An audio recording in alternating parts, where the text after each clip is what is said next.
Hello student, good morning. मेरा नाम है के सिंह राणा। मैं हूं आप लोगों का मैथमेटिक्स टीचर और आप लोगों का मोस्ट वेलकम करता हूं aiming high Hindi YouTube channel पर। स्टूडेंट, आज हम लोग देखने जा रहे हैं क्लास 12 का एनसीईआरटी का क्वेश्चन। कौन कौन देखने जा रहे हैं तो मैं आप लोग को दिखाता हूं कि आज मैं आप लोगों को करवाऊंगा एनसीईआरटी का एग्जाम्पल का 2, 3 और 4, जो कि बहुत ही इंपॉर्टेंट है। ये क्वेश्चन भी आई है, इसलिए वीडियो को बिल्कुल लास्ट तक देखिएगा और वीडियो को बिल्कुल स्किप मत कीजिएगा। और चैनल पर नया है तो चैनल को सब्सक्राइब कीजिए और बेल आइकन दबाइए ताकि आगे आने वाले वीडियो का नोटिफिकेशन आपको सबसे पहले मिल सके। और हाँ, यह वीडियो अपने फ्रेंड से भी शेयर कीजिएगा ताकि वो भी यह क्वेश्चन को सॉल्व अच्छी तरीके से कर सके, क्योंकि ये क्वेश्चन आप लोगों को कोई भी बोर्ड हो, ये क्वेश्चन आप लोगों से आ चुका है। आप लोग प्रीवियस ईयर क्वेश्चन उलट कर देख सकते हैं। आप लोगों को कोई सा बोर्ड हो, बिहार बोर्ड हो, उत्तर प्रदेश बोर्ड हो, झारखंड बोर्ड हो, एमपी बोर्ड हो या कोई भी बोर्ड हो ना, आप लोग के हिंदी माध्यम से ये क्वेश्चन जो मैं करवाऊंगा एग्जाम्पल नंबर 2, 3, 4, जो कि आप लोगों को बोर्ड में आ चुका है, इसलिए वीडियो को बिल्कुल लास्ट तक देखिएगा। हम लोग देखते हैं एग्जाम्पल नंबर 2। और हाँ, अगर इसका आपको HW चाहिए और इसका होमवर्क चाहिए और इसका क्या नोट्स चाहिए तो आपको एमिंग हाई का ऐप का लिंक नीचे आप लोगों को डिस्क्रिप्शन में दिया हुआ है और एमिंग हाई टेलीग्राम ग्रुप का भी लिंक आप लोगों को नीचे डिस्क्रिप्शन में दिया हुआ है और वहां से जाकर ज्वाइन कीजिए ताकि आप लोगों को नोट्स और HW वहां पे आसानी से मिल सके। हम लोग देखते हैं एनसीईआरटी का क्वेश्चन नंबर 2 क्या कहा जा रहा है। जो ये देखिए, आप लोगों को एनसीईआरटी के क्वेश्चन करवाने से पहले मैं आप लोगों को पढ़ाया था ना समतुल्य संबंध, सम्मित संबंध और संक्रामक संबंध, क्योंकि ये मैं आप लोगों को रिवीजन करवा रहा हूं थोड़ा सा, क्योंकि आप लोगों को रिवीजन नहीं ना होगा तो ये क्वेश्चन बनाने में आप लोगों को बहुत दिक्कत होगा, क्योंकि ये क्वेश्चन जो है यही आप लोगों को इसी पे बेस्ड है। इसलिए मैं आप लोगों को बता रहा हूं कि समतुल्य संबंध किसे बोलते थे। तो समतुल्य संबंध उसे बोलते थे स्टूडेंट कि अगर कोई सेट में जितना भी एलिमेंट है उसका खुद से खुद का रिलेशन होगा तब वह समतुल्य कहलाएगा। यहाँ पे आप लोग देख सकते हैं समतुल्य कहलाता है यदि प्रत्येक A बिलोंग्स टू A, यानी जितना भी सेट A में एलिमेंट है वो उसके लिए आप लोगों को A, उस संबंध में होना चाहिए, तब वह समतुल्य कहलाएगा। मैं आप लोगों को पढ़ा चुका हूं, आप लोग नहीं पढ़े हैं जाकर पीछे वीडियो को देखिएगा, उसके बाद देखिएगा तो क्वेश्चन या आप लोगों को लेक्चर ज्यादा समझ में आएगा। देखिए समतुल्य संबंध तो आप लोग समझ चुके होंगे। सम्मित संबंध किसे बोलते थे तो सम्मित संबंध हम उसके बोलते थे कि कोई अगर संबंध में A, B है तो उस संबंध में सममित होने के लिए B, A भी होना चाहिए, तब वह सम्मित कहलाएगा, अन्यथा वह सममित नहीं कहलाएगा। यानी आप देख सकते हैं सम्मित कहलाता है यदि समस्त A1, A2 belongs to A, यानी जो A1 है और A2 है वह सेट A का एलिमेंट है, उसके लिए आप A, B अगर बिलोंग्स कर रहा है उस संबंध में तो आप लोगों को A2, A1 भी उस संबंध में होना चाहिए, तब बस सम्मित कहलाएगा। और जो लास्ट संबंध था वह हम लोगों का सबसे इंपॉर्टेंट संक्रामक संबंध। तो संक्रामक संबंध हम किसे बोलते थे कि अगर कोई संबंध में A, B है और B, C भी है तब संक्रामक होने के लिए उसमें A, C भी होना चाहिए, तब वह संक्रामक कहलाता है। यानी आप लोगों को स्क्रीन पर दिख रहा है कि संक्रामक कहलाता है यदि समस्त A1, A2, A3 है और वह सेट A का एलिमेंट है, जहां आप लोगों को A1, A2 बिलोंग्स कर रहा है R से, यानी A1, A2 सेट A में है, सेट R में आप लोग है संबंध में, और A2, A3 भी संबंध R में है, तो आप लोगों को प्राप्त होना चाहिए A1, A3 आप लोगों को प्राप्त होना चाहिए, तब वह संक्रामक कहलाएगा, अन्यथा वह संक्रामक नहीं कहलाएगा। तब आप लोगों को समझ में आ गया होगा क्या समतुल्य सममित संक्रामक। अगर थोड़ा मना भी आप लोगों को याद नहीं होगा तब आप लोगों को रिवीजन करवाने से याद आ गया होगा। तो हम लोग चलते हैं एनसीईआरटी का क्वेश्चन नंबर 2 पे। तो आप लोगों को स्क्रीन पे एनसीईआरटी का क्वेश्चन नंबर 2 दिख रहा है, आप लोग बुक उलट के भी देख सकते हैं और इसको सॉल्व कर सकते हैं। तो वीडियो को पॉज कर लीजिए, उसके बाद इसको सॉल्व कीजिए। देखिए बोला जा रहा है क्वेश्चन में, मान लीजिए कि T किसी समतल में स्थित समस्त त्रिभुजों का एक समुच्चय है। यानी बोला जा रहा है कि आप लोग मानिए कि कोई टी सेट है जो आप लोगों को समस्त क्या है समतल में, किसी समतल में स्थित समस्त त्रिभुजों का एक समुच्चय, यानी आप लोगों को कोई भी त्रिभुज हो वह उसका समुच्चय है। आगे बोला जा रहा है समुच्चय टी में जहां आप लोगों को संबंध बनाने का कंडीशन दिया हुआ है वह यह दिया हुआ है कि T1 और T2 है ना स्टूडेंट, जहां T1 सर्वांगसम है, यहां पे देखिए सर्वांगसम होना चाहिए, सर्वांगसम है किसका, T2 का, तब आप लोगों को प्रूफ करने के लिए बोला जा रहा है कि सिद्ध कीजिए कि यह एक समतुल्य संबंध है। मैंने आप लोगों को बताया था ना समतुल्य संबंध किसे बोलते थे। समतुल्य संबंध होने के लिए सममित चाहिए, संक्रमक चाहिए और आप लोगों को समतुल्य चाहिए। अगर तीनों ये है तब बस संक्रमक क्या होगा, आप लोगों को वह आप लोगों को तुल्यता संबंध कहलाएगा। तो हम लोग सबसे पहले क्या प्रूफ करेंगे कि यह समतुल्य है, फिर प्रूफ करेंगे हम लोग क्या कि ये संक्रमक है, फिर हम लोगों को जो प्रूफ करना रहेगा वो आप लोगों को समतुल्य, देखिए कौन क्या क्या होना चाहिए समतुल्य होने के लिए, तुल्य होने के लिए समतुल्य, सममित और संक्रमक। तो देखिए हम लोग इसको सबसे पहले क्या करेंगे, हम लोग सबसे पहले इसको प्रूफ करेंगे कि समतुल्य है, उसके बाद हम लोग प्रूफ करेंगे कि ये आप लोगों को सममित है, उसके बाद मैं आप लोगों को प्रूफ करूंगा कि ये आप लोगों को संक्रमक है। अगर ये तीनों आप लोगों को जो कंडीशन दिया हुआ है वो सेटिस्फाई कर रहा तो वो आप लोगों को तुल्यता संबंध हो जाएगा। आप लोग समझ सकते हैं। तो हम लोग प्रूफ करना शुरू करते हैं सबसे पहले सममित संबंध को कि समतुल्य संबंध है कि नहीं। तो समतुल्य संबंध होने के लिए क्या चाहिए स्टूडेंट, समतुल्य संबंध होने के लिए क्या चाहिए, तो समतुल्य संबंध होने के लिए आप लोग को चाहिए जहां R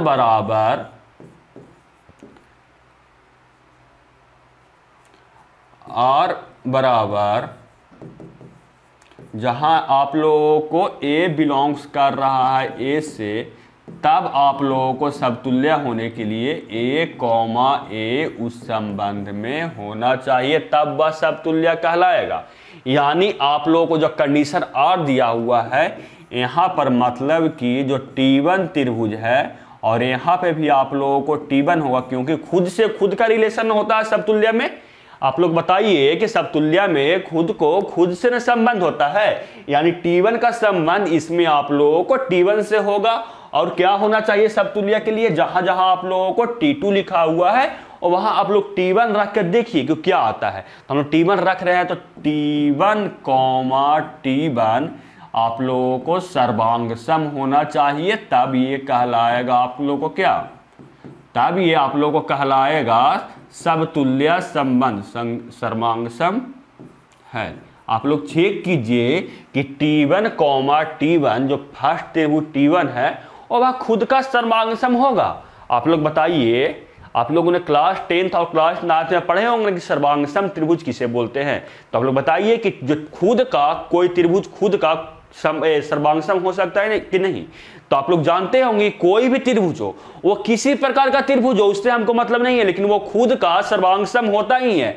इसलिए क्या हो गया, ये आप लोगों को कंडीशन दिया हुआ है वो आप लोगों को सही है, इसलिए ये आप लोगों को समतुल्य हो जाएगा। क्यों, क्योंकि जो T1 त्रिभुज है वह आप लोगों को खुद का यानी T1 का सर्वांगसम है, यानी समतुल्य। ये आप लोगों को समतुल्य क्यों हो गया, क्योंकि जो T1 त्रिभुज है वो खुद का सर्वांगसम है। और आप लोगों को क्वेश्चन में बोला जा रहा था कंडीशन बनाने के लिए, जो कंडीशन दिया हुआ था और वह दिया हुआ था T1, T2 सच दैट जहां T1, T2 सर्वांगसम है। लेकिन हम लोगों को पता है कि समतुल्य खुद से संबंध होता है, यानी T1 का आप लोगों को T1 से संबंध होगा। और जो क्वेश्चन में था कि T1 T2 का सर्वांगसम है, तो हम लोग को समतुल्य होने के लिए T1 को सर्वांगसम होना चाहिए, और यह बिल्कुल सही है, इसलिए यह समतुल्य हो गया। चलते हैं आगे, प्रूफ करते हैं कि ये आप लोगों को सममित है कि नहीं। तो सममित होने के लिए क्या चाहिए, सममित होने के लिए चाहिए स्टूडेंट कि कोई त्रिभुज अगर दूसरा त्रिभुज का सर्वांगसम है, यानी जो T1 त्रिभुज है वह T2 त्रिभुज का सर्वांगसम है, तब T2 त्रिभुज है वह T1 का सर्वांगसम होना चाहिए। अगर वह सर्वांगसम है तब वह कहला जाएगा आप लोगों को सममित, अन्यथा वह सममित नहीं कहलाएगा। तो हम लोग चेक करते हैं कि यह सममित है कि नहीं। देखिए तो आप लोगों को यहाँ पे दिख रहा है सममित होने के लिए क्या चाहिए, सममित होने के लिए आप लोगों को चाहिए कि अगर, रुकिए एक सेकेंड, अगर जो आप लोगों को यहाँ पे देखिए T1 त्रिभुज सर्वांगसम है T2 का, तब आप लोगों को यानी T1, T2 आप लोगों को संबंध में है, यानी T1, T2 सर्वांगसम है, तब सममित होने के लिए क्या चाहिए, तब सममित होने के लिए आप लोगों को चाहिए कि T2, T1 भी आप लोगों को उस संबंध में आना चाहिए, यानी उस कंडीशन को सेटिस्फाई करना चाहिए। यानी मैथमेटिक्स लिखने का मतलब ये हुआ कि T2, T1 भी अगर सर्वसम होगा तब वह कहला जाएगा आप लोगों को सममित संबंध, अन्यथा वह सममित नहीं संबंध कहलाएगा। तो आप लोग बताइए कि ये मान लीजिए कि T1 त्रिभुज है और ये T2 त्रिभुज है और ये आपका सर्वांगसम है, तब बताइए कि T2 होगा वह T1 का सर्वांगसम होगा कि नहीं। ये T1 सर्वांगसम है T2 का, तो आपको ये बताना है कि ये T2 है, ये सर्वांगसम होगा कि T1 का नहीं। आप लोग बताइए तो खुद। तो आप लोग बता सकते हैं कि सर यस ये आप लोगों को सर्वांगसम होगा, क्योंकि जो मान लीजिए कि मैं आपके इक्वल हूं तो आप भी तो मेरे इक्वल है ना। जैसे मेरे पास 2 रुपया है और आपके पास भी 2 रुपया है, तो मेरे पास 2 रुपया है और आपके पास भी 2 रुपया, दोनों इक्वल है। या आपके पास 2 रुपया है या मेरे पास 2 रुपया है, बात तो वो सेम ही ना हुआ। ऐसे ही कहने का मतलब हुआ कि जो T1 त्रिभुज है वह सर्वांगसम है T2 का, तो T2 त्रिभुज भी सर्वांगसम होगा T1 का। आप लोग बता सकते हैं। तो बोलिएगा ये होगा बिल्कुल। तो यह क्या हो गया, तो इसलिए ये क्या हो जाएगा, सममित संबंध भी कहला जाएगा। क्यों कहलाएगा, क्योंकि आप लोगों को सममित संबंध होने के लिए अगर T1 त्रिभुज सर्वांगसम था T2 को, तो सममित होने के लिए T2 त्रिभुज भी सर्वांगसम होना चाहिए था T1 को।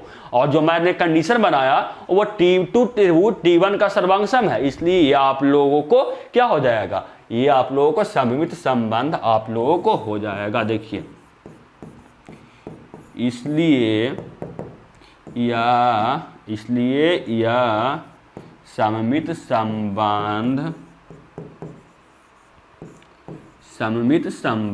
है। इसलिए आप लोग क्या हो गया, सममित संबंध है। तो हम लोगों ने क्या प्रूफ कर दिया, हम लोगों ने प्रूफ कर दिया कि ये समतुल्य है, ये सममित है। और आप लोग को एक चीज बच गया, संक्रमक, वह बच गया। मैं उसको अगर प्रूफ कर दूंगा तो ये हो जाएगा आप लोगों को तुल्यता संबंध कहला जाएगा। तो हम लोग उसको प्रूफ करते हैं कि नहीं। देखिए तो आप लोगों को स्क्रीन पे दिख रहा है संक्रमक संबंध। तो संक्रमक संबंध होने के लिए सबसे पहले हम मान लेते हैं। देखिए माना कि T1 है वो आप लोगों को T2 का सर्वांगसम है, जो मैं बिलोंग टू लिख रहा हूं, यानी वह सर्वांगसम है। और मान लिया कि T2 है वो आप लोगों को T3 का सर्वांगसम है। तब आप लोगों को सममित होने के लिए क्या चाहिए, तब मैंने मान लिया कि T1 है वह T2 का सर्वांगसम है और जो T2 है वह T3 का सर्वांगसम है। तो सममित होने के लिए क्या चाहिए आप बताइए। तो सममित होने के लिए यह चाहिए स्टूडेंट कि T1 सर्वांगसम होना चाहिए 3 का। अगर T1 T3 का सर्वांगसम है तब वह कहला जाएगा संक्रमक संबंध, अन्यथा वह संक्रमक संबंध नहीं कहलाएगा। तो हम लोग देखते हैं कि है कि नहीं। मैं पहले आप लोगों को लिख देता हूं क्या होना चाहिए सर्वांगसम होने के लिए। T1, T3 भी आप लोगों को सर्वांगसम होना चाहिए संबंध में। तब देखिए आप लोग खुद बताइए कि ये T1 त्रिभुज और T2 त्रिभुज है। T1 सर्वांगसम है T2 का, जो T2 है वो T3 का सर्वांगसम है, यानी जो T1 है वह T2 का सर्वांगसम है और जो T2 है वह T3 का सर्वांगसम है। तो आप लोग बताइए कि T1 T3 का सर्वांगसम होगा कि नहीं। आप लोग कमेंट करके बताइए कि T1 होगा वह T3 का सर्वांगसम होगा कि नहीं। तो आप लोग बोलिएगा सर T1 भी T3 का सर्वांगसम होगा, क्योंकि मान लीजिए कि कोई 3 फ्रेंड है और जो फर्स्ट फ्रेंड है उसके पास भी 2 रुपया, सेकंड फ्रेंड भी है उसके पास भी 2 रुपया है और जो थर्ड फ्रेंड है उसके पास भी 2 रुपया है। कैसे हुआ, क्योंकि जो फर्स्ट है, फर्स्ट इक्वल टू सेकेंड, यानी जो आप लोगों को दूसरा फ्रेंड है उसके फर्स्ट फ्रेंड के इक्वल होगा। मान लीजिए कि देखिए ये आप लोगों को फर्स्ट फ्रेंड है और ये आप लोगों को सेकंड फ्रेंड है और आप लोगों को थर्ड फ्रेंड है। तो मान लेते हैं कि जो फर्स्ट फ्रेंड है उसके पास आप लोगों को 2 रुपया है और जो सेकंड फ्रेंड है, क्योंकि दोनों को बोला जा रहा है कि पहला इक्वल है दूसरे के, तो मतलब पहला इक्वल है दूसरे के, यानी ये दोनों इक्वल होना चाहिए। यानी जो दूसरा फ्रेंड है उसके पास भी 2 ही रुपये होगा। और मैंने माना था कि जो दूसरा फ्रेंड है वह है तीसरे के इक्वल, यानी जो ये सेकंड है वह थर्ड के इक्वल है, यानी इसके पास भी आप लोगों को 2 रुपया ही होगा। तब आप लोग बताइए कि पहला है और जो थर्ड है वह इक्वल है कि नहीं। वो इक्वल आप लोग देख सकते हैं ना कि जो पहला फ्रेंड है और तीसरा फ्रेंड भी है उसके पास भी रुपयों की संख्या 2 ही है और वह इक्वल है। इसलिए आप लोग खुद बता सकते हैं कि जहां T1 है वो T3 का सर्वांग सम है। और हम लोगों को यही प्रूफ करना था कि T1 है वो T3 का सर्वांग सम है। अगर वह सर्वांग सम हो गया तो वह आप लोगों को संक्रमक संबंध कहला जाएगा। तो आप लोगों ने प्रूफ कर दिया कि जो T1 है वह T3 का सर्वांग सम है। इसलिए यह आप लोगों को क्या हो गया, इसलिए यह संबंध आप लोगों को, यह संबंध संक्रामक संबंध है। संक्रामक संबंध है, ये आप लोगों को संक्रामक संबंध हो गया। तो आप लोग खुद बताइए कि ये सबसे पहले समतुल्य था, सममित था और ये आप लोगों को संक्रामक भी है, तो ये कौन सा संबंध होगा। तो आप लोग बता सकते हैं कि सर ये आप लोगों को तुल्यता संबंध होगा, क्योंकि ये समतुल्य भी है, सममित है और संक्रामक भी है, तो ये आप लोगों को तुल्यता संबंध कहलाता है। अतः ये क्या हो गया, चूंकि यह समतुल्य, सममित और संक्रामक संबंध है, इसलिए यह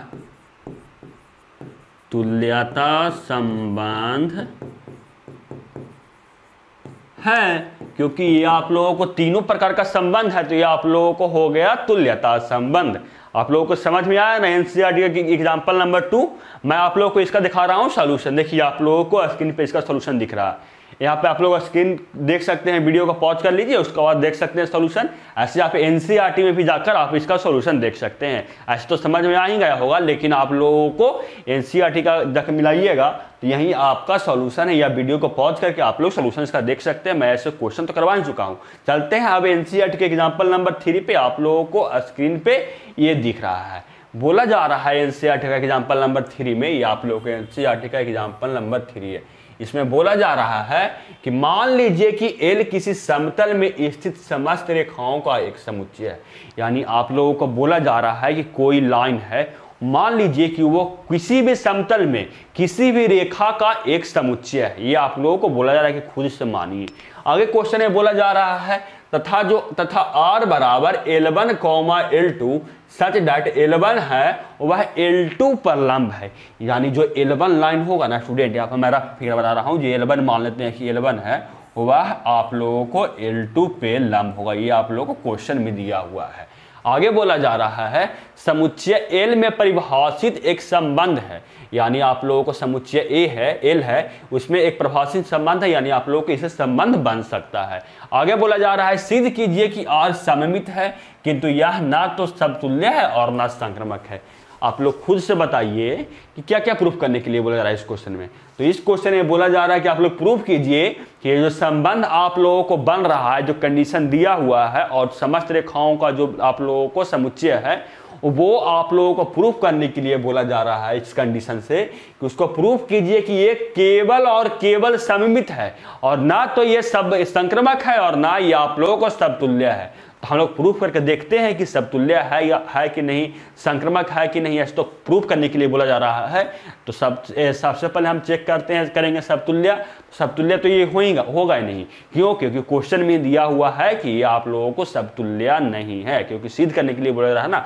हम लोगों से पूछा नहीं जा रहा है, बोला है कि सिद्ध कीजिए, यानी ये समतुल्य नहीं होगा। मैं आप लोगों को एक एग्जाम्पल ऐसा करवा दूंगा, आप लोग खुद से एक एग्जाम्पल ऐसा लीजिएगा जिसमें हम लोगों को प्रूफ कर देना है कि ये आप लोगों को समतुल्य नहीं है। फिर हम लोगों को कोई भी एग्जाम्पल ले लेंगे, उससे हम लोगों को सममित प्रूफ कर देना कि ये सममित है। और ऐसा आप लोगों को एक एग्जाम्पल ऐसा कोई ले लेना है कि उससे आप लोग प्रूफ कर दीजिए कि वो आप लोगों को संक्रामक नहीं है। आप लोगों को प्रूफ कर दिया, आप लोगों को 5 मार्क्स मिल गया एग्जाम बोर्ड में। तो हम लोग प्रूफ करना शुरू करते हैं। देखिए सबसे पहले आप लोगों को जो दिया हुआ है मैं उसके लिख रहा हूँ। सबसे पहले प्रूफ कर रहा हूँ कि ये समतुल्य नहीं है। तो हम लोग करते हैं। सबसे पहले कंडीशन क्या दिया हुआ है, जो दिया हुआ है R बराबर L1, कॉमा L2 जहाँ L1 और L2 है, L2 पर लंब है, L2 पर लंब है। तो आप खुद बताइए कि समतुल्य होने के लिए क्या चाहिए। समतुल्य होने का मतलब कि खुद से खुद का संबंध चाहिए, यानी यहाँ पे आप लोगों को L1 पर ही लंब होना चाहिए। मैं आप लोगों को एक एग्जांपल करवा रहा हूँ, देखिए, यानी L1 पर ही लंब होना चाहिए। देखिए यहाँ पे मिल गया, L1 पर लंब होना चाहिए। तो हम लोग मान लेते हैं समतुल्य होने के लिए क्या चाहिए। आप लोग बताइए कि समतुल्य होने के लिए क्या चाहिए। समतुल्य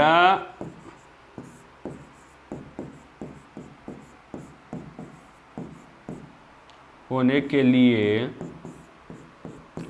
क्या चाहिए, आप बताइए। आप लोग बताइए कि समतुल्य होने के लिए क्या चाहिए। तो समतुल्य होने के लिए क्या चाहिए बताइए। तो होगा R बराबर L1 का संबंध आप लोगों को L1 से होना चाहिए, क्योंकि जो समतुल्य होता है उसका संबंध खुद से खुद का होता है, यानी L1 का संबंध L1 से होना चाहिए और L1 पर लंब होना चाहिए। अब ये बताइए आप कि ये गलत है कि सही, कि L1 पर लंब कभी होगा। क्वेश्चन में क्या बोला जा रहा है कि L1 L2 पर लंब है, लेकिन हम लोग निकालना है खुद से खुद का। यानी मान लीजिए कि सबसे पहला रेखा L1 है और ये आपको बोला जा रहा है कि ये दोनों परपेंडिकुलर है, और ये भी मान लीजिए कि आपका L1 है। तो आप लोग बताइए कि ये L1 है और ये L1 है। आप लोग खुद बताइए, L1 पर लंब होना चाहिए। आप लोग बताइए कभी कोई रेखा होगा स्टूडेंट जो कभी अपने आप पे लंब होगा। ये रेखा कभी अपने आप पे लंब हो सकता है।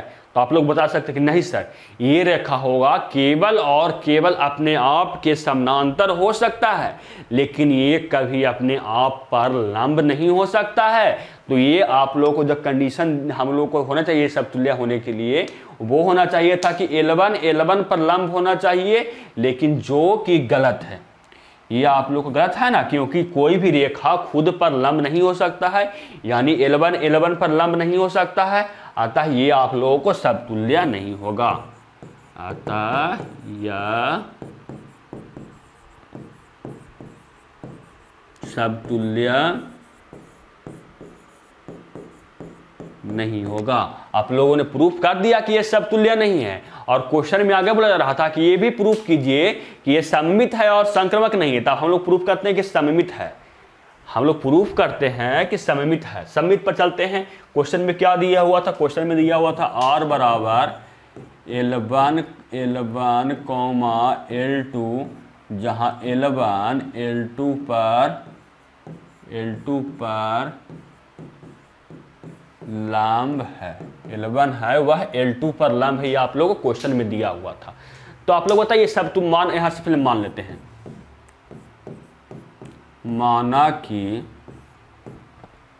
माना कि L1 L2 पर आप लोगों को लंब है, यानी ये आप लोगों को संबंध में है।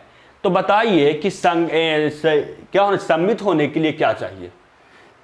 जब L1 L2 पे लंब है तो सममित होने के लिए क्या चाहिए? आप लोग खुद बताइए। तो आप लोग बोलिएगा सर, ये सममित होने के लिए L2 L1 पर लंब होना चाहिए, यानी L1 है L2 है वो आपको L1 पर आप लोगों को लंब होना चाहिए, यानी L2, L1 आप लोगों को संबंध में होना चाहिए, तब यह कहलाएगा सर सममित, अन्यथा यह सममित नहीं कहलाएगा। तो मान लीजिए कि L1 है और ये आपका L2 है, यानी आप लोगों को ये आप लोगों को L1 है और ये आप लोगों को L2 है, और L1 है वह L2 पर लंब, ये क्वेश्चन में दिया हुआ था। तो आप लोग खुद बताइए कि जो L2 रेखा है वह L1 पर लंब हुआ कि नहीं। आप लोग खुद बताइए कि जो ये L2 रेखा है ये L1 पर लंब होगा कि नहीं। आप लोग बताइए कि L1 है और ये L2 है, तो L1 लंब है L2 पे, तो L2 भी तो लंब होगा L1 पे ना। आप लोग समझ सकते हैं ना कि जो L1 होगा लंब जब L2 पे हुआ, तो L2 भी लंब होगा L1 पे, यानी ये आप लोगों को संबंध में आएगा। इसलिए ये क्या हो गया, ये आप लोगों को सममित संबंध हो गया। आता क्या हो गया, ये आप लोग का कंडीशन सेटिस्फाई कर रहा है ना, L2 कॉमा L1 भी आप लोगों को सही है, तो इसलिए ये क्या हो गया, यानी अतः यह सममित संबंध, अतः यह सममित संबंध, अतः यह सममित संबंध है, क्योंकि जब L1 L2 पर लंब होगा और इस कारण से L2 है वह L1 पे लंब हो जाएगा ना। और हम लोग को प्रूव भी करना था कि जब L1 कॉमा L2 लंब है तो हम लोग को प्रूव करना था कि L2 और L1 अगर लंब होगा तब वह कहला जाएगा सममित संबंध, अन्यथा वह सममित संबंध नहीं कहलाएगा।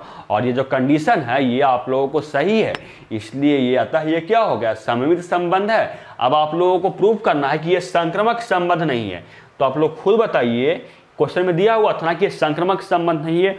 सबसे पहले हम मान रहे हैं, देखिए सबसे पहले हम मान रहे हैं कि माना कि जो L1 है वह परपेंडिकुलर है L2 पे, यानी L1 है वह लंब है L2 पे, और आप लोगों को L2 है वह लंब है L3 पे, यानी L1 है, ये L1 है और ये L2 है, देखिए ये L2 है, ये L1 है और ये आप लोगों को L2 है। L1 लंब है L2 पे और आप लोगों को L2 पे लंब है L3, यानी L2 है ये आप लोगों को लंब है L3, ये L2 नहीं है, देखिए ये आप लोगों को L2 है और ये आप लोगों को L3 है और L2 पे लंब है L3, ये आप लोगों को मैं मान लिया, इतना मैं खुद से मान लिया। तो बताइए कि संक्रामक होने के लिए क्या चाहिए, आप लोग खुद यहाँ से देखकर बताइए कि जब L1 L2 पे लंब है, L2 है वह L3 पे लंब है, तो संक्रामक होने के लिए क्या चाहिए। तो संक्रामक होने के लिए आप लोग खुद बोल सकते हैं कि L1 लंब होना चाहिए किस पे, L1 है वह लंब होना चाहिए L3 पे। अगर L1 L3 पे लंब है तब यह संक्रामक संबंध कहलाएगा, अन्यथा यह संक्रामक संबंध नहीं कहलाएगा। आप लोग समझ सकते हैं स्टूडेंट, क्योंकि आप लोगों को पता होगा कि कोई संबंध में अगर A कॉमा B, जहां मान लीजिए कि यहाँ पे ये A है और यहाँ पे ये B है और यहाँ पे तो ये B हो जाएगा और ये आप लोगों को C है, तो संक्रामक होने के लिए अगर A कॉमा B संबंध में है और B कॉमा C भी संबंध में है, तो संक्रामक होने के लिए A कॉमा C भी आप लोगों को संबंध में होना चाहिए, तब वह कहलाएगा संक्रामक संबंध, अन्यथा वह संक्रामक संबंध नहीं कहलाएगा। यानी L1 आप लोगों को L3 पे परपेंडिकुलर होना चाहिए, तब वह संक्रामक संबंध कहलाएगा, अन्यथा वह संक्रामक संबंध नहीं कहलाएगा। आप लोग इस फिगर को देखकर बताइए कि L1 और L3 आपस में लंब है यानी परपेंडिकुलर है, आप लोग देखकर बताइए। तो आप लोग देख सकते हैं कि ये L1 लाइन है और ये L3 लाइन है, ये आपस में परपेंडिकुलर नहीं बल्कि समानांतर आ गया, तो ये लंब हुआ, ये आप लोगों को लंब नहीं बल्कि समानांतर आ गया, अतः ये क्या हो गया, अतः ये आप लोगों को संक्रामक संबंध नहीं होगा। आप लोग समझ सकते हैं ना, अतः ये क्या हो गया, अतः यह संक्रामक संबंध नहीं है। क्यों नहीं है, क्योंकि हम लोगों को संक्रामक होने के लिए चाहिए था कि L1 परपेंडिकुलर होना चाहिए था L3 पे, लेकिन L1 है वह लंब हो गया L3 पे, तो ये आप लोगों को संक्रामक संबंध नहीं आएगा। और क्वेश्चन में पहले से ही बोला जा रहा था कि आप लोग प्रूव कीजिए कि ये केवल सममित है और ना यह समतुल्य है और ये न संक्रामक है। मैंने प्रूव भी कर दिया, इसका आप लोगों को सॉल्यूशन देख सकते हैं, एनसीईआरटी में आप लोगों को दिख रहा है, आप लोग वीडियो को पॉज करके देख सकते हैं। वीडियो को पॉज कीजिए, उसके बाद देखिए, मैं आप लोगों को लेकर चलता हूं एनसीईआरटी के एग्जाम्पल नंबर 4 पे। मैं आप लोगों को स्क्रीन पे मैं दिखा रहा हूं, ये देखिए आप लोगों को स्क्रीन पे दिख रहा है। वीडियो को पॉज करके इसको सॉल्व कर सकते हैं तो सॉल्व कीजिए। मैं अब क्वेश्चन को सॉल्व करना शुरू करता हूं। देखिए क्वेश्चन में क्या बोला जा रहा है, क्वेश्चन में आप लोगों से बोला जा रहा है कि सिद्ध कीजिए कि समुच्चय 1 2 3 यहाँ पे होना चाहिए, a बराबर होना चाहिए था। देखिए समुच्चय मानक आप लोग को सिद्ध करने के लिए बोला जा रहा है कि समुच्चय A में आप लोगों को 1 2 3 नाम का अवयव है, में आप लोगों को जो संबंध दिया हुआ है, रिलेशन दिया हुआ है, और वह आप लोगों को जो बन रहा है वह बन रहा है 1, 1, 1, 2, 3, 3 1,2 और 2,3, सॉरी यहाँ पे मैं 1,2 बोल दिया था, यहाँ पे 2,2 है। यानी आप लोग को जो संबंध बन रहा है वह बन रहा है 1,1, 2,2, 3,3, 1,2, 2,3। तो यहाँ पहुंच जाए था द्वारा प्राप्त संबंध समतुल्य है। मतलब यहाँ पे आप लोगों को जो संबंध बन रहा है उसको प्रूव करने के लिए बोला जा रहा है कि ये आप लोगों को समतुल्य है, परंतु ना तो ये सममित है और ना आप लोगों को यह संक्रामक है। ये आप लोगों को प्रूफ करने के लिए बोला जा रहा है। तो सबसे पहले हम लोग देखते हैं समतुल्य को प्रूफ करते हैं, उसके बाद क्योंकि बोला जा रहा है कि समतुल्य है, यानी आप लोग जब चेक कीजिएगा इस संबंध को तो ये आप लोगों को समतुल्य संबंध आ जाएगा। समतुल्य संबंध होने के लिए क्या चाहिए कि अगर कोई संबंध में जितना भी आप लोगों को अवयव है कम से कम समतुल्य होने के लिए खुद से खुद का संबंध होना चाहिए, तब वह समतुल्य संबंध कहलाएगा, अन्यथा वह समतुल्य संबंध नहीं कहलाएगा। तो हम लोग चेक करते हैं कि नहीं समतुल्य संबंध। तो हम लोग को सबसे पहले ए बराबर दिया हुआ है क्या 1 2 3, आप लोगों को ए बराबर आप लोगों को दिया हुआ है, और आर बराबर जो आप लोगों को दिया हुआ है वह दिया हुआ है 1, 1 2, 2 3, 3 1, 2 और आप लोगों को 2, 3 आप लोगों को दिया हुआ है। तो हम लोग चेक करते हैं कि समतुल्य है कि नहीं। तो सबसे पहले हम समतुल्य होने के लिए देखेंगे कि सेट ए में आप लोगों को समुच्चय ए में आप लोगों को कौन कौन सा अवयव है। तो समुच्चय ए में आप लोगों को देखिए ए है 1 है, तब आप लोगों को समतुल्य होने के लिए क्या चाहिए 1, इस संबंध में होना चाहिए, तब वह समतुल्य कहलाएगा, अन्यथा वह संबंध समतुल्य नहीं कहलाएगा। तो हम लोग देखते हैं कि जो रिलेशन दिया हुआ है संबंध दिया हुआ है उसमें 1 है कि नहीं कर्मिति म्यू। तो देख सकते हैं कि 1, है, यानी यहाँ तक तो सही है। आगे जो दिया हुआ है कौन जो समुच्चय ए में आप लोगों को 2 नाम का एलिमेंट है, वो आप लोगों को समुच्चय बी में ए में आप लोगों को अगर है तो समतुल्य होने के लिए क्या चाहिए, तो समतुल्य होने के लिए 2, 2 भी उस संबंध में होना चाहिए, तब वह समतुल्य कहलाएगा, अन्यथा वह समतुल्य नहीं कहलाएगा। तो 2, 2 भी है, यानी यहाँ तक सही है। आगे हम चेक करते हैं कि समुच्चय ए में कौन अवयव है। तो समुच्चय ए में आप लोगों को 3 नाम का अवयव है, तो समतुल्य होने के लिए आप लोगों को 3, भी उस संबंध में होना चाहिए, तब वह समतुल्य कहलाएगा, अन्यथा समतुल्य नहीं कहलाएगा। तो हम लोग देखते हैं कि 3, है, यानी यहाँ तक अगर है तो ये आप लोगों को समतुल्य कहला जाएगा। इसके सिवा कोई क्रमित युग्म हो या नहीं हो उससे हमको मतलब नहीं है। मेरा पेट भर गया, अब किसी को पेट भरे या नहीं, मतलब यही बोलता है समतुल्य, मैं नहीं बोल रहा हूँ, ये समतुल्य संबंध बोलता है, तो वो आप लोगों को समतुल्य कहला जाता है। अतः ये क्या हो गया आप लोग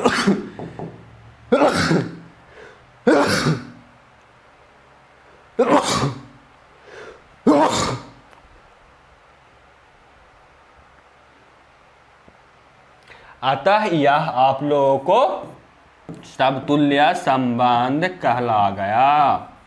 अतः यह समतुल्य संबंध है। हम लोगों ने समतुल्य तो प्रूव कर दिया, और ये क्वेश्चन में बोला भी जा रहा था हम लोगों को कि प्रूव कीजिए कि यह समतुल्य है। उसके आगे बोला जा रहा था कि इसको ना ये तो सममित है और ना संक्रमक है। तो हम लोग चेक करके देखते हैं कि यह सममित है और संक्रमक है कि नहीं। तो मैं चेक कर रहा हूं। सबसे पहले सममित को देखिए, तो क्या दिया हुआ था, ए बराबर दिया हुआ था आप लोगों को 1 2 3, ए बराबर आप लोगों को दिया हुआ था 1 2 3, और आर बराबर आप लोगों को दिया हुआ था 1, 1 2, 2 3, 3, और दिया हुआ था 1, 2 और 2, 1 आप लोगों को यही दिया हुआ था ना। मैं देख लेता हूँ एक बार, नहीं ना 1, 2 और 2, 3 था, 1, 2 था और 2, यहाँ पे 3 था। इसी को बोला जा रहा था कि आप प्रूफ कीजिए कि ये सममित नहीं है। तो हम देखते हैं कि सममित है कि नहीं। तो सममित होने के लिए क्या चाहिए, सममित होने के लिए हमको ये चाहिए कि अगर कोई संबंध में a, b है, तब आप लोगों को सममित होने के लिए b, a भी आप लोगों को उस संबंध में होना चाहिए, तब वह सममित कहलाएगा, अथवा वह सममित नहीं कहलाएगा। तो हम लोग चेक करते हैं कि इसमें कोई ना कोई जरूर ऐसा क्रमित युग्म होगा जिसको अगर आप उल्टा कीजिएगा, इन्वर्स कीजिएगा, यानी a, b होगा तो b, a कीजिएगा, यानी उस संबंध में नहीं होगा, तब यह सममित नहीं होगा। क्वेश्चन में बोला रहा था कि आप प्रूफ कीजिए, यानी ये सममित संबंध नहीं है, यानी ऐसे में कोई ना कोई जरूर क्रमित युग्म होगा कि वो आप लोगों को b, a करने पे इस संबंध में नहीं होगा। हम लोग चेक करते हैं कि कौन नहीं है। तो सबसे पहले देख लेते हैं क्या 1,1 इस संबंध में है तो सममित होने के लिए आप लोगों को 1,1 ही चाहिए इस संबंध में। यहाँ तक तो सही है, क्योंकि 1,1 को चेक किए तो 1,1 तो आप लोगों को खुद में तो होगा ही ना। आगे हम लोग चेक करते हैं इस क्रमित युग्म को, यानी 2,2 को। तो आप लोगों को सममित होने के लिए 2,2 भी चाहिए, तब वह सममित कहलाएगा, यानी 2,2 भी है, 1,1 भी है। आगे 3,3 को चेक करेंगे तो वो भी आप लोगों को सममित, यहाँ तक तो कोई प्रॉब्लम नहीं है। आगे हम लोग चेक कर रहे हैं कि है कि नहीं सममित, तो हम लोग चेक कर रहे हैं 1,2 को। 1,2 अगर उस संबंध में है तो सममित होने के लिए क्या चाहिए, आप लोग खुद बताइए कि सममित होने के लिए 2,1 भी इस संबंध में होना चाहिए, तब बस सममित कहलाएगा, अन्यथा वो सममित नहीं कहलाएगा। हम लोग चेक करते हैं कि इस संबंध में 2,1 है कि नहीं क्रमित युग्म। तो हम लोग चेक करते हैं तो देखते हैं कि इस संबंध में 2,1 कहीं भी क्रमित युग्म नहीं है, यानी 2,1 इस संबंध से नहीं ताल्लुक रखता है, नहीं बिलोंग्स करता है। तो ये क्या हो गया, आप खुद बताइए कि ये कौन सा संबंध हो गया, ये आप लोगों को सममित संबंध नहीं कहलाएगा। अतः ये क्या हो गया, अतः यह सममित संबंध नहीं है। हम लोगों को प्रूफ कर चुके कि आप लोगों को सममित संबंध नहीं है। आगे चेक करते हैं कि संक्रामक है कि नहीं। आगे हम लोग चेक करते हैं कि संक्रामक है कि नहीं। सबसे पहले दिया हुआ था क्वेश्चन में, मैं लिख रहा हूं यहाँ पे, दिया हुआ था a बराबर 1, 2, 3 और आप लोगों को दिया हुआ था r बराबर 1, 1, 2, 2, 3, 3, 1, 2 और आप लोगों को 2, 3 ये आप लोगों को क्वेश्चन में दिया हुआ था। हम लोग चेक करते हैं कि यह संक्रामक है कि नहीं। तो संक्रामक होने के लिए क्या चाहिए, संक्रामक होने के लिए चाहिए कि अगर कोई संबंध में a, b है और b, c है तो संक्रामक होने के लिए a, c होना चाहिए, तब वह संक्रामक कहलाएगा, अन्यथा वो संक्रामक नहीं कहलाएगा। यानी इसमें कोई ना कोई ऐसा जरूर क्रमित युग्म होगा कि जो a, b होगा और b, c भी होगा, लेकिन a, c नहीं होगा इस संबंध में, क्योंकि बोला जा रहा है क्वेश्चन में कि ये संक्रामक संबंध नहीं है बोला गया था। यानी हम लोग चेक करते हैं कि कौन सा आप लोगों को यहाँ पे मिस दिया हुआ नहीं दिया हुआ है, कौन, क्रमित युग्म। तो सबसे पहले हम लोग चेक करते हैं कि हम 1,1, 2,2 और 3,3 को तो नहीं चेक करेंगे। क्यों नहीं करेंगे, मैं आप लोगों को बताया था, प्रीवियस क्वेश्चन बताया था आप लोगों को वीडियो, उसमें बताया था कि क्यों नहीं हम लोग करते हैं जो ए और ए के बीच में संबंध, इसलिए मैं उसको नहीं चेक करूंगा। उसके आगे से मैं चेक कर रहा हूं, वहां से आप लोग देखिए, नहीं देखे हैं तो उस वीडियो को जाकर आप लोग देख सकते हैं, प्ले लिस्ट में आप लोगों को मिल जाएगा वह वीडियो। देखिए क्या दिया हुआ है, 1,1, 2,2 और 3,3 को तो हम चेक नहीं करेंगे, यानी 1,2 को हम लोग चेक कर रहे हैं 1,2 से। तो हम लोग देख रहे हैं कि 1,2 इस संबंध में है, तो हम लोग चेक करते हैं कि 2,3 इस संबंध या 2 से कोई ऐसा संबंध है जो आप लोगों को शुरू हो रहा है। तो हम लोग यहाँ पर देखते हैं कि एक क्रमित युग्म है 2,3 जो 2 से स्टार्ट हो रहा है, यानी 2,3 इस संबंध में आप लोगों को है, तब आप लोगों को संक्रामक होने के लिए 1,3 इस संबंध में होना चाहिए, तब वो आप लोगों को संक्रामक कहलाएगा, अन्यथा वो संक्रामक नहीं कहलाएगा। क्यों, क्योंकि आप लोग यहाँ देख सकते हैं, हम मान लीजिए कि A है और ये आप लोगों को B है, तो ये आप लोगों को B हो जाएगा, और ये मान लेते हैं कि यहाँ पे C है। तो संक्रामक होने के लिए A, C चाहिए, यानी 1,3 इस संबंध में होना चाहिए, तब वह संक्रामक कहलाएगा, अन्यथा वह संक्रामक नहीं कहलाएगा। तो हम लोग देखते हैं कि संबंध में 1,3 है, आगे वहां तक अगर होगा तो आगे फिर हम लोग चेक करेंगे। तो देखते हैं कि 1,3 इस संबंध में नहीं है, यानी 1,3 इस संबंध में नहीं है, इसलिए यह क्या हो गया, यह आप लोगों को संक्रामक संबंध नहीं होगा। आप लोग समझ सकते हैं, मैं आप लोगों को पढ़ाया था ना कि अगर समुच्चय संबंध में A, B है और B, C भी है, और अगर A, C उस संबंध में नहीं होगा तब वह संक्रामक संबंध नहीं आएगा, यानी यहाँ पे A, C नहीं है, अतः ये आप लोगों को क्या हो गया, अतः यह संक्रामक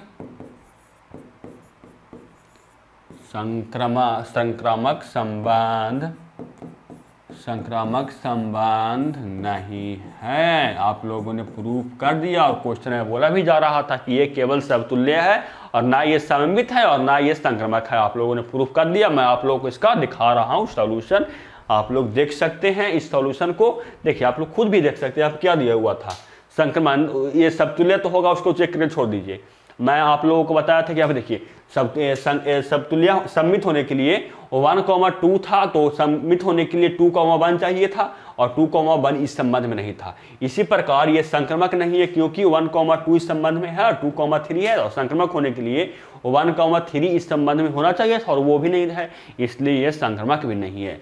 तो आप लोगों को समझ में आया ना क्वेश्चन। एनसीईआरटी का एग्जांपल नंबर 2, 3, 4 आप लोग कमेंट करके बताइए, मैं आगे देखता हूं। और आप लोगों को मैं करवा चुका, आगे तो कुछ नहीं होगा। हाँ देखिए आप लोगों को आगे कुछ नहीं है।